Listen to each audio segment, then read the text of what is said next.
시편 147편 1절에서 6절의 말씀을 같이 읽으실 때 살아계신 하나님의 음성으로 들으시길 바랍니다. 같이 읽겠습니다. 할렐루야. 우리 하나님을 찬양하는 일이 선함이여 찬송하는 일이 아름답고 마땅하도다. 여호와께서 예루살렘을 세우시며 이스라엘에 흩어진 자들을 모으시며 상심한 자들을 고치시며 그들의 상처를 싸매시는도다. 그가 별들의 수요를 세시고 그것들을 다 이름대로 부르시는도다. 우리 주는 위대하시며 능력이 많으시며 그의 지혜가 무궁하시도다. 여호와께서 겸손한 자들을 붙드시고 악인들은 땅에 엎드려 뜨리시는도다. 아멘. 우리 믿음을 가진 사람들이 믿지 않는 사람들과 다른 생활이 있다고 한다면 찬송하면서 살아가는 것입니다. 성경에 찬송가 또는 찬양이라는 말을 이렇게 같이 쓰고 있기 때문에 저도 오늘 설교를 해서 찬송과 찬양이라는 말을 다 이렇게 사용을 하겠습니다. 세상 사람들도 노래를 부르지만은 찬송은 세상 노래와 다릅니다. 세상 사람들이 부르는 노래는 대부분 사랑에 관한 노래입니다. 사랑도 아름다운 사랑이 아니라 실패한 사랑, 낙엽 따라간 사랑, 눈물밖에 없는 사랑, 배반한 사랑, 사람을 원망하고 절망하고 또 갈망하는 실패한 사랑에 관한 노래들이 대부분의 주류를 이룹니다. 그러나 믿는 사람들이 부르는 찬송은 영혼에 관한 노래입니다. 찬송은 노래로 하나님을 찬양하는 것입니다. 신구약 성경 66권 중에 하나님을 찬양하는 내용이 구약 성경에 351회, 또 신약 성경에 총 48회 해가지고 성경 전체에 하나님을 찬양하라고 하는 내용이 399회로 나타나 있습니다. 찬송의 대상은 사람이 아니라 하나님이십니다. 여호와는 찬송이시라 하셨습니다. 찬송은 하나님의 하시는 일이라 하셨습니다. 찬송은 주께로부터 온 것이며 여호와를 찬양하라고 말씀하고 있습니다. 성경 말씀을 보면 하나님이 찬송이시고 또 하나님 영광이 바로 찬송이라고 하셨습니다. 다윗왕 시대에 성전 찬양대 수가 무려 4,000명이나 되었습니다. 여러분 상상이나 되십니까? 찬양대가 4,000명이 됐다는 거죠. 다윗 시대 때에. 찬양대원들은 골방에서 전문적으로 하나님을 높여드리는 찬양만 전담하도록 4,000명의 뛰어난 목소리를 가진 사람들을 구별해가지고 찬양대를 세웠습니다. 성경은 찬송을 이렇게 중요시 여겼고 하나님께서 성도들의 찬송을 기뻐 받아주신다고 하는 것을 다윗은 일찍부터 터득하고 마음껏 하나님을 찬양하는 일을 시작했습니다. 시편 33편 1절에 보니까 찬송은 정직한 자의 마땅히 할 바로다. 정직한 사람이라면 당연히 하나님을 찬송하라. 이런 말씀을 하고 있습니다. 많은 신앙생활을 하면서도 찬송을 즐겨 부르지 못한다고 한다면, 찬송 속에서 기쁨이 없이 사는 사람이거나 또 찬송을 기쁨으로 즐겁게 부르지 못한다고 한다면, 또 하나님의 은혜가 가슴 속에 와 닿지 못한다고 한다면은 이게 문제가 있는 거잖아요. 사람이 어떤 기쁨이 있거나 감사할 내용이 있으면 콧노래라도 부르는 것이 사람입니다. 흥얼흥얼 콧노래를 부르는 거죠. 은혜를 체험하고 하나님께 향한 감사하는 마음이 있으면 우리 믿는 사람들은 마땅히 찬송이 나와야 하는 것입니다. 우리의 신앙을 점검해 보기 위해서 찬송을 얼마나 부르고 있는지 우리가 살펴보아야 하는 것입니다. 찬송 없이 오늘날까지 신앙생활을 해왔다면 이제부터 고쳐야 합니다. 찬송은 부르면 부를수록 하나님의 은혜의 깊은 바다로 나아가게 된다는 것을 믿으시기를 바랍니다. 하지만 우리가 언제나 찬송만 할 수 있는 것이 아닙니다. 찬송하며 살기란 쉬운 일이 아닙니다. 즐거울 때는 우리가 콧노래도 나오고 또 CCM도 나오고 찬송도 나오지만은 곤고하고 괴롭고 절망스러운 있을 때 우리 입에서 찬송이 나온다고 하는 것은 심히도 어렵습니다. 더욱이 혼자서 찬송을 하기라고 하는 것은 더욱더 힘듭니다. 우리가 예배 중에 기쁘게 하나님을 찬양해야 됩니다. 우리가 열심히 예배를 드린다면은 평생 하나님을 찬양하는 삶을 살아갈 수가 있는 것입니다. 찬송가 412장 가사를 보면 제가 노래를 잘하면 노래를 하겠는데 여러분들 웃으실까봐 내가 노래를 못하고 내 영혼의 그 깊은 데서 맑은 가락이 울려나오네. 하늘 곡조가 언제나 흘러나와 내 영혼을 고이 싸네. 평화 평화 평화로다. 하늘 위에서 내려오네. 그 사랑의 물결이 내 영혼을 덮으시네. 우리가 늘 부르는 찬양입니다. 찬송을 많이 들으시고 많이 불러보시기 바랍니다. 마음속에서 생수의 강물이 흘러 넘칠 것입니다. 하나님이 주시는 평화를 맛보실 것입니다. 찬송은 슬픈 마음을 위로하고 우울한 마음을 평안케 해주고 감사한 마음을 갖게 해주는 신비한 능력이 있습니다. 그래서 이스라엘 백성 중에 거하시는 여호와 하나님, 찬송 중에 거하시는 여호와 하나님, 할렐루야. 하나님은 찬송하는 중에 우리와 함께 하신다는 겁니다. 지저분한 생각들을 정리해주고 우울한 마음을 평안케 해주시고 또 감사한 마음을 넘치게 해주시는 것입니다. 예배 시간에 찬송을 힘차게 간절히 부르는 마음 속에 그 사람의 마음은 하나님 앞에 집중한 마음이 되는 것입니다. 예배의 감격을 느끼는 사람입니다. 은혜가 넘치기를 바란다면 열심히 찬송을 부르시기를 바랍니다. 시편 기자는 찬송해야 될 이유를 이렇게 말하고 있습니다. 시편 105편 2절로 3절에 그에게 노래하며 그를 찬양하며 그의 모든 기사를 말할지어다. 그 성호를 자랑하라. 무는 여호와를 구하는 자는 마음이 즐거울지로다. 찬송은 하나님을 찾고 구하는 것입니다. 하나님을 찾는 자는 마음이 즐거워진다고 했습니다. 마음이 즐거운 것은 자기 생명을 살리는 것입니다. 지난주에 연세대학교 교수를 지냈던 마강수 씨가 목을 매 자살을 했습니다. 뉴스에서 여러분 들으셨을 것입니다. 그분은 극심한 우울증을 이기지 못하고 자택에서 목을 매 숨졌습니다. 현대인들은 늘 불안합니다. 많은 사람들이 크고 작은 우울증에 사로잡혀서 남을 원망하고 미워하고 절망하고 그 다음에 자신의 목숨을 끊어버리는 그런 극단적인 선택을 하는 사람들이 갈수록 늘어나고 있습니다. OECD 국가에서 우리나라가 자살률 세계 1위, 하루에 41명씩을 자살한다고 하는 통계가 나와 있습니다. 여러분 우울하고 답답하고 정신적으로 불안할 때 찬송을 많이 불러야 될 줄로 믿으시기를 바랍니다. 찬송은 우울증을 이기고 또 찬송은 더러운 귀신들을 이기고 악마의 모든 능력들을 이기는 하나님의 놀라운 능력이 바로 찬송 속에 들어있다고 하는 것입니다. 인간적인 설득과 눈물로 호소한다는 것은 실패할 수밖에 없습니다. 하지만 우리가 찬양할 때 주님은 언제나 우리의 상황에 따라서 우리의 필요에 따라서 응답하시고 움직이시는 분이시라는 것입니다. 왜 그럴까요? 우리가 찬송할 때 주님께서 우리 안에 거하시기 때문에 그렇습니다. 찬송은 믿음을 나타내는 언어이고 믿음은 주님께로 갈 수 있는 지름길이라고 하는 것을 믿으시기를 바랍니다.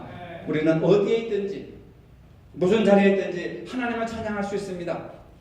부엌에서 찬양할 수 있고 학교에서 찬양할 수 있고 가게에서 찬양할 수 있고 사무실에서 운전하는 중에 길을 가면서 운동하면서 얼마든지 언제든지 하나님을 찬양할 수가 있다고 하는 것입니다. 찬양을 통해서 여러분은 놀라운 용기를 얻게 될 줄로 믿으시기를 바랍니다. 찬송가 370장 가사에 보면 주 안에 있는 나에게 딴 것이 있으랴 십자가 밑에 나아가 내 짐을 풀었네. 주님을 찬송하면서 할렐루야 할렐루야 내 앞길 멀고 험해도 나 주님만 따라가리. 지금은 비록 내 앞길 멀고 험해도 주님만 따라간다고 하는 것이 온전한 신앙인 줄로 믿으시기를 바랍니다. 마틴 루터는 찬송은 곡조가 붙어있는 기도라고 했습니다. 그러니까 찬송은 기도라고 하는 겁니다. 기도는 기도인데 곡조가 붙어있는 기도다. 그러니까 얼마든지 우리가 찬송을 부를 때 하나님 앞에 기도할 수 있는 시간이고 하나님과 소통하는 시간이라고 하는 겁니다. 우리가 하나님께 은혜 받는 통로가 여러 가지가 있습니다. 말씀을 통해서 은혜 받기도 하고 기도를 통해서 은혜 받기도 하지만 찬송을 통해서도 무한한 은혜를 받을 수 있다고 하는 것입니다. 찬송은 부르면 부를수록 더 큰 기쁨으로 우리에게 다가오는 것입니다. 세상의 노래는 슬픈 자에게 더 슬퍼하게 하고 괴로운 자에게 더 큰 괴로움을 가져다 주고 외로운 자에게는 더 외롭게 하는 것이 세상 노래의 특징이지만은 찬송가는 그렇지 않습니다. 찬송을 부르면은 괴로웠던 마음에 평화가 찾아옵니다. 외로웠던 마음에 기쁨이 찾아옵니다. 슬펐던 마음에 즐거움이 찾아오는 것입니다. 찬송을 부르면 눈물을 흘릴 수밖에 없는 상황에서도 신비하게 위로가 생기는 겁니다. 시편 30편 5절에 보니까 저녁에는 울음이 계속갈지라도 아침에는 기쁨이 오리로다. 저녁에는 너무 슬퍼서 죽을 지경에 있는데 아침에 일어나니까 아침 태양처럼 찬란한 기쁨의 빛이 시인의 마음속에 확 들어오더라 이 말입니다. 찬송을 부르니까 어제는 슬퍼했어도 오늘 아침에는 기쁨이 온다고 하는 것입니다. 지난 일주일 동안 우울하고 힘들었어도 오늘은 하나님 앞에 찬송을 드린 날입니다. 예배를 드리는 날입니다. 기쁨의 하루가 되시기를 주님의 이름으로 축원합니다. 저는 찬송을 잘 부르는 사람을 매우 부러워합니다. 특별히 아름다운 목소리로 찬양을 부를 수 있다고 하는 것이 큰 축복입니다. 우리 장로님, 우리 이승기 집사님 노래 이 성량이 타고난 거예요. 얼마나 감사한지. 그 아름다운 목소리로 훌륭한 목소리로 찬양 인도하시고 찬양대 봉사하신다는 게 저는 그게 너무 큰 은혜라고 생각을 합니다. 청중들 앞에서 감동적인 찬송을 부를 수 있다고 한다면 이게 큰 축복이 아니고 무엇이겠습니까? 그런 면에서 저는 가수 조영남 씨를 굉장히 좋아했습니다. 그는 목소리가 타고났습니다. 하나님께서 은혜의 선물로 주셨습니다. 조영남 씨는 오래전 아마 73년인가 4년으로 기억하는데 서울 여의도 엑스포 74에서 빌리그리암 목사가 한국에 와서 집회를 할 때 그때 특송을 했습니다. 저도 중학생 때 그 서울까지 가서 그 집회를 참석한 일이 있었는데 그리고 유경수 여사가 저격당했다고 막 울면서 기도했던 기억이 지금도 생생하게 나는데 그때 조영남 씨가 특송을 불러가지고 히트를 쳐서 빌리그리암 목사가 이 사람을 데리고 미국에 데리고 가서 신학 공부를 시켰습니다. 무료로 장학금을 주고 신학 공부를 시켰는데 신학을 마치고 이 사람이 목사 안수를 받지 않았습니다.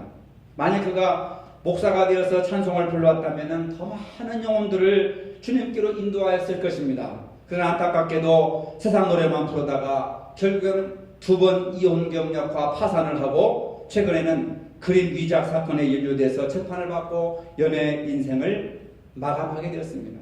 결코 행복한 인생이 아니었습니다. 반면에 여러분들이 잘 아시는 윤항기 씨는 지금은 목사님이시지만은 여동생 윤복희와 함께 고아남매로 부러하게 자랐습니다. 일찍이 부모님을 여의고 거처할 집이 없어서 이곳저곳 돌아다니다가 거지 깡통도 차보고 고아원에서 살기도 하고 남의 집 머슴 신세로 하면서 어린 남매가 이렇게 살게 되었습니다. 그분의 노래는 늘 우울했습니다. 나는 어떡하라고. 노래 가사를 보면은 무슨 말을 할까요? 울고 싶은 이 마음 눈물을 글썽이며 허공만 바라보네. 무슨 까닭인가요? 말없이 떠난 사람 정말 좋아했는데 그토록 사랑했는데 나는 어떡하라고 나는 어떡하라고. 요즘 여러분들의 심정이 이 가사와 같다면 더욱더 찬송을 하시기를 바랍니다. 하나님께 가까이 나오시기를 바랍니다. 이렇게 우울한 노래를 부르고 우울하게 살다가 결국 폐병이 찾아와서 죽게 되었습니다. 그때 지인을 통해서 예수 그리스도를 영접하고 정말 거짓말같이 그 폐병이 싹 씻음받았습니다.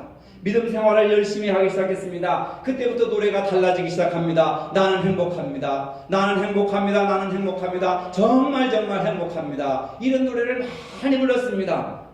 당시 동생 윤복희는 이혼의 아픔을 겪고 있었고 오빠로서 동생을 어떻게 위로할 수 있을까 생각하다가 성경 이사야 41장 10절의 말씀을 가지고 기도하는 중에 하나님께서 이런 노래를 지어라 하고 영감을 주셨는데 그게 바로 여러분이라고 하는 노래입니다. 네가 만약 외로울 때면 내가 위로해 줄게. 네가 만약 서러울 때면 내가 눈물이 되리. 어두운 밤 험한 길을 걸어갈 때 내가 너의 등불이 되리. 허전하고 쓸쓸할 때 내가 너의 벗되리라. 여러분 여기서 나오는 내가라고 하는 말은 바로 전능하신 여호와 하나님을 나타낸다고 그가 간증을 했습니다. 유튜브에도 보면 그의 간증이 너무나도 많고 그 다음에 인터넷 보면 이런 얘기를 합니다. 하나님을 가리키는 거다. 하나님이 내가 외로울 때 하나님이 위로해 주시고, 내가 서러울 때 하나님의 눈물을 닦아 주시고, 내가 험한 길을 갈 때 하나님 내가 너의 인생의 등불이 되어줄 것이다. 허전하고 쓸쓸할 때 하나님은 내가 너에게 빛이 되어줄 것이다. 여러분이란 노래 아시잖아요, 여러분. 그는 1989년에 미국으로 건너가서 신학 공부를 하고 지금은 서울의 예은찬양신학대학교 총장으로 있습니다. 그는 이렇게 고백합니다. 옛날 가수 생활할 때보다 지금은 젊은 학도들에게 찬송을 가르치고 찬양을 가르치고 복음을 전하는 일이 훨씬 행복하다라고 고백을 하고 있습니다. 여러분, 찬송은 우리 인생에 있어서 이처럼 중요한 것입니다. 왜 찬송이 그렇게 중요합니까? 찬송에는 하나님의 능력이 있다는 것을 믿으시길 바랍니다. 세상 노래들을 아무리 많이 불러도 능력이 없습니다. 그러나 찬송에는 하나님의 능력이 역사하기 때문에 찬송을 통해서 하나님의 능력을 공급받을 수 있다는 것을 믿으시기를 바랍니다. 오늘 본문 시편 147편에도 보면 하나님을 찬양하는 일이 선함이요 찬송하는 일이 아름답고 마땅하도다. 인간이 살아가면서 가장 선한 것이 무엇냐? 하나님을 찬송하는 것이고, 또 하나님을 찬송하는 것이 가장 마땅한, 가장 올바른 본분이 된다는 겁니다. 마음이 상한 자를 고치시며 그들의 상처를 싸매주시는 것. 찬송하는 자의 상한 마음을 고치시고 그들의 상처를 하나님께서 싸매주신다고 합니다. 여러분이라고 하는 노래 가사와 너무나도 똑같은 간증이라고 하는 겁니다.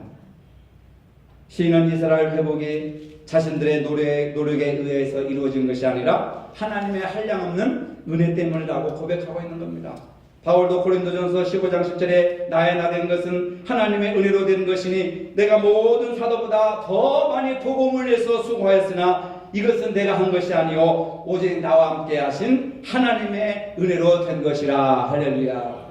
오늘 여러분들이 오늘 여기까지 만족하지 못하시겠지만은 그래도 큰 병에 걸리지 않고 어려움 없이 이렇게 살아와서 건강하게 걸어서 예배드리는 것도 하나님의 은혜이심을 믿으시기를 바랍니다. 모든 것이 하나님의 은혜이기 때문에 하나님을 찬양하는 것이 지극히 마땅하다, 당연하다는 것입니다. 찬양은 놀라운 능력이 있습니다. 다윗이 왕이 되기 전의 일입니다. 사무엘상 16장 23절에 보면 사울이 악신이 걸렸습니다. 두통이 심하고 막 잠도 못 자고 스트레스 받고, 그래서 다윗을 불렀습니다. 다윗은 수금을 너무 잘 키고 노래도 너무 잘하기 때문에 다윗을 데리고 와라. 다윗이 사울왕 앞에서 수금을 치고 음악을 하니까 악신이 싹 씻은 듯이 물러가는 겁니다. 여러분, 우리가 악기를 동원해서 하나님을 찬양할 때, 하나님께 영광 돌릴 때 사탄의 권세가 물러가는 줄로 믿으시기를 바랍니다. 문제가 해결되는 줄로 믿으시기를 바랍니다. 병마가 물러갑니다. 우울증도 사라집니다. 부정적인 요소도 사라집니다. 내 마음속의 갈등과 미움도 다 안개처럼 사라질 줄로 믿으시기를 바랍니다. 사도행전 16장에 보면 바울과 실라 이야기가 나옵니다. 바울이 빌립보 지역으로 가서 복음을 전합니다. 거기서 귀신 들린 여자아이를 나사렛 예수 이름으로 병환원에 물러가라. 그러니까 이 귀신 들린 여자아이가 정상적으로 회복됩니다. 그러니까 이 귀신 들려가지고 점을 쳐가지고 돈벌이를 하는데 주인이 볼 때는 이제 그 여자가 정상적으로 회복돼가지고 점을 못하니까 수입이 끊어졌단 말입니다. 그래서 관원들에게 바울과 실라를 고발합니다. 관원들이 바울과 실라를 묶어가지고 감옥에 가둬버렸습니다. 바울은 그리고 신라는 절망하지 않고 25절에 보니까 한밤중에 바울과 신라가 기도하고 하나님을 찬송하며 죄수들이 듣더라. 매를 맞고 피를 흘리면서 쇠사슬에 묶여있어도 밤새도록 그냥 소곤소곤 한 것이 아니라 다른 죄수들이 듣도록 강하고 담대하게 기도하고 찬송을 했습니다. 여러분, 기적이 일어났습니다. 옥문이 열리고 발에 묶였던 착고가 쇠사슬이 풀어졌습니다. 이 모습을 보고 깜짝 놀란 간수가 자살을 할까? 왜? 죄수들을 놓치면은 자기가 책임을 져서 자기가 죽어야 되기 때문에. 그러니까 죽지 마시오. 우리가 도망친 것이 아닙니다. 여기 있습니다. 그러니까 간수가 깜짝 놀라서 죄수들한테 선생님 어떻게 해야 우리가 구원을 얻습니까? 그러니까 죄수인 바울이 오히려 간수한테 주 예수를 믿으시오. 그리하면 당신과 당신의 가정이 구원을 받을 것입니다. 그래가지고 이 간수가 죄수들을 자기 집에 모셔다가 정성껏 음식을 마련해서 잡수시게 하고 세례를 받았고 그 가족이 돈을 받았다고 하는 내용이 기록되고 있습니다. 여러분, 이것이 바로 찬송과 기도의 능력인 줄로 믿으시기를 바랍니다. 하나님이 하시는 겁니다. 지난주에 제가 설교했지 않습니까? 내가 기도할 때 하나님이 일하시는 시간이다. 내가 기도하는 시간, 따라합시다. 내가 기도하는 시간은 누가 일하시는 시간이다? 하나님이 일하시는 시간이다. 기도하셨습니까? 예.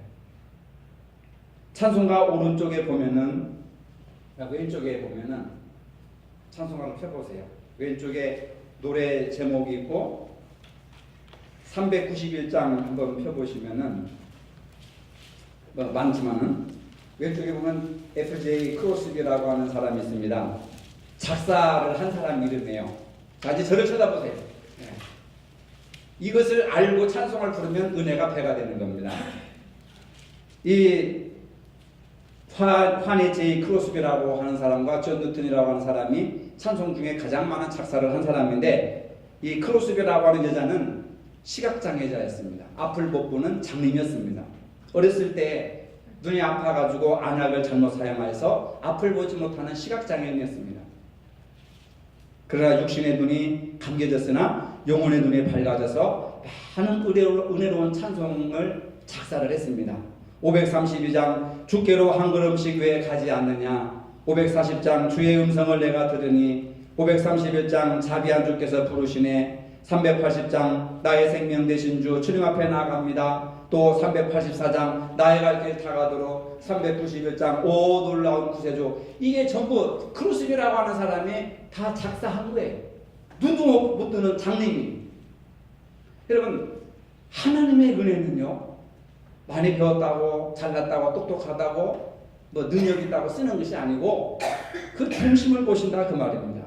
존 뉴턴이라고 하는 사람도 어머니를 일찍 여의고 어려서부터 아버지를 따라서 뱃일을 했는데 아프리카 흑인들을 이렇게 매매해가지고 흑인들을 실어 나르는 노예 상인이 됐습니다.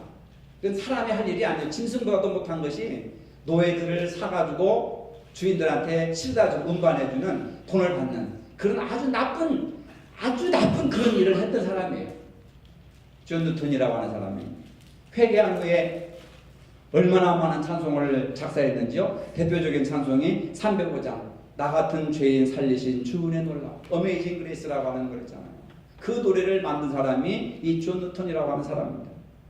찬송을 지은 사람의 인생도 복되고 찬송을 열심히 부르는 사람도 더 복되다는 것을 믿으시기를 바랍니다. 시각장애를 가졌어도 노예뱀의 상이었을지라도 하나님께서 이렇게 들어 쓰신다고 하는 겁니다. 찬송을 사랑함으로 여러분 아름답게 하나님 앞에 쓰임받기를 주님의 이름으로 축복합니다. 시편 69편 30절 31절에 보니까 내가 노래로 하나님의 이름을 찬송하며 감상으로 하나님을 광대하다 하시게 하리니 소 곧 뿔과 굽이 있는 황소를 드림보다 여호와를 더 기쁘시게 함이 될 것이라. 이 얘기는 뭐냐면 황소 한 마리를 하나님 앞에 제물로 드리는 것보다 찬송 하나를 드리는 것이 하나님이 더 기뻐하시는 제사가 된다 그 말입니다. 그만큼 황소 한 마리보다 하나님은 찬송을 더 기뻐하신다라고 하는 겁니다. 이래도 여러분 찬송 생활 안 하시겠습니까? 찬송은 하나님께 드릴 수 있는 최상의 예물이심을 믿으시기를 바랍니다. 하나님을 찬양하니 선함이여 찬송하는 일이 이렇게 아름답도다 하고 있습니다. 신앙생활에 찬송을 통하여서 하나님께 최고의 예물을 드리시기를 바랍니다. 얼마나 살기 힘듭니까 여러분? 현실을 헤쳐나간다고 하는 것이 내 힘으로는 불가능한 겁니다. 큰 문제가 앞에 있습니다. 파도 같은 문제가 있습니다. 산 같은 문제가 있습니다. 그러나 낙심하지 마시기 바랍니다. 하나님은 살아계십니다 여러분. 그 살아계신 하나님 마음껏 찬양하시기 바랍니다. 하나님은 우리의 찬양 듣기를 원하시는 분이시다라고 하는 겁니다. 하나님이 듣기를 원하시고 하나님이 기뻐하시는 일이란 말입니다. 그러니 하나님이 축복해 주시지 않겠느냐 그 말이에요. 우리가 일이 잘 되고 기뻐할 때 찬양하기보다는 어렵고 힘들 때 하나님을 찬양하는 것이 더 놀라운 기적을 보여주신다고 하는 겁니다. 우리가 찬송할 때 하나님이 함께해 주시고 하나님이 기뻐하시고 온 마음으로 정성을 다해서 우리가 찬양할 이유가 여기에 있는 것입니다. 우리가 늘 하나님을 찬양하고 하나님께 영광 돌릴 때 하나님께서 우리의 가시밭과 같은 마음을 옥토로 변화시켜 주시고 돌밭과 같은 마음을 부드럽게 변화시켜 주시고 또 상한 이런 마음들을 치료하시고 위로하시고 새로운 힘을 주셔서 우리의 문제를 해결해 주시고 위로해 주시고 함께 해 주신다고 하는 사실입니다. 즉 하나님께서 기적을 베풀어 주시겠다고 약속해 주셨습니다. 야고보서 5장 13절에 너희 중에 고난당하는 자가 있느냐 저는 기도할 것이요 즐거워하는 자가 있느냐 저는 찬송할지로다. 할렐루야. 고난이 와도 기뻐하고 기쁨이 있어도 하나님을 찬송하면 바로 이것이 축복받는 인생인 줄로 믿으시기를 바랍니다. 찬송을 부르기를 연습해야 되고 찬송을 반복해서 불러야 합니다. 답답할 때 여러분 소리를 내서 찬송하시기 바랍니다. 저희도 기도할 때 한 10분 정도 찬송을 합니다. 이 설교를 준비하면서 내가 집사람한테 얘기했습니다. 지금까지는 찬송을 2곡 부르고 2곡을 반복해가지고 4번 부르고 기도를 시작했는데 이제 한 곡을 더 부르고 그 다음에 복음성가 한 곡을 더 부르고 4곡을 2번 반복해서 8번 부르니까 한 15분 정도 시간이 지나갑니다. 그리고 시편 한 편을 읽고 기도를 시작하는데 그 찬송 가사를 가지고 기도를 하는데 성령께서 역사하셔서 기도가 술술술 눈 뜨면은 30분, 눈 뜨면 40분, 눈 뜨면 50분, 1시간이 금방 지나갑니다. 찬송에는 기도에 힘이 있고 기도를 이끌어가는 힘이 있고 마음속에 기쁨을 주고 하나님이 함께 하시니까 여러분 시간을 내서 기도를 못하시면 찬송 한 구절을 10번이고 20번이고 계속해서 반복해서 한번 들으시길 바랍니다. 운전을 하실 때도 CD나 USB 같은 데서 찬송이나 CCM을 이렇게 녹음하셔가지고 계속해서 반복해 들어보세요. 얼마나 기쁨이 오는지는 몰라요. 여러분. 그냥 땅에 꺼지도록 절망하고 또 이렇게 좌절하고 하나님이 어디 계시느냐 하지 마시고 답답하고 힘들 때 뭐 하시라고요? 찬송을 불러보시기를 바랍니다. 찬송에 감사로 연결되고 기쁨으로 연결되고 기도로 연결되고 그러면서 눈 뜨면서 막 또 나오는 대로 기도하면 그것이 하나님이 기뻐하시는 기도가 된다 말입니다. 찬송을 불러야 우리의 마음이 강팍해지지 않아요. 우리 마음이 메마르지 않습니다. 강팍하고 메마른 땅에 무슨 말씀이 살아있겠습니까? 여러분 안 믿는 사람보다 더 악하게 살아가는 것입니다. 찬송에 희망이 있습니다. 찬송에 능력이 있습니다. 찬송에 기쁨이 있습니다. 찬송에 상처를 치유합니다. 고난을 이길 힘이 있습니다. 찬송에는 위로가 있습니다. 찬송은 여러분들의 삶에 활기를 넣어줄 것입니다. 항상 주님을 찬양하시기 바랍니다. 그때마다 주님은 우리를 무한한 축복과 용기로 함께 해주실 것입니다. 시편 150편 전체가 전부 찬송이요 기도의 내용입니다. 마지막 성경에서 찬송 시편 150편 마지막 절에 호흡이 있는 자마다 여호와를 찬송할지어다. 이게 결론입니다. 이 얘기는 뭐냐면 살아있는 동안 하나님을 찬송하는 삶을 살아라. 우리 모두 매일매일 기쁘게 찬송할 수 있기를 주님의 이름으로 축복합니다.